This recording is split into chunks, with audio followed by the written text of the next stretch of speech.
Menga qaralaring. Oyimlarni marakalarini o'tkazib oldik. Endi otami kim bilan yashashlarini hal qilishimiz kerak. Nimaga faqat menga qarab gapirasiz aka? Mana ukamni uchastki, o'zi otalarga eng kichkina o'g'il qarashga obязан emasmi? Nima edi Ahmaza faqat menga? O'zi eng ko'p yaxshilikni sizga qilganlar-ku.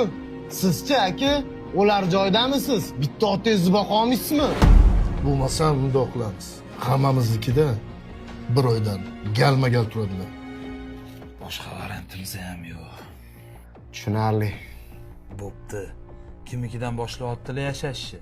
Mana ikkinchi to'yikida yashasizlar, keyingi oy manikida yashaylar. Keyin men olib ketar ekanman-da. Ha o'g'lim, yo'l bo'lsin. Bolalar bilan 2 kunga tog'ga chiqib ketamiz. Ertaga axlat mashina keladi, uyda musirlarni olib chiqib tashlang. Bekor o'tiribsiz, ozgina foyda istaysan.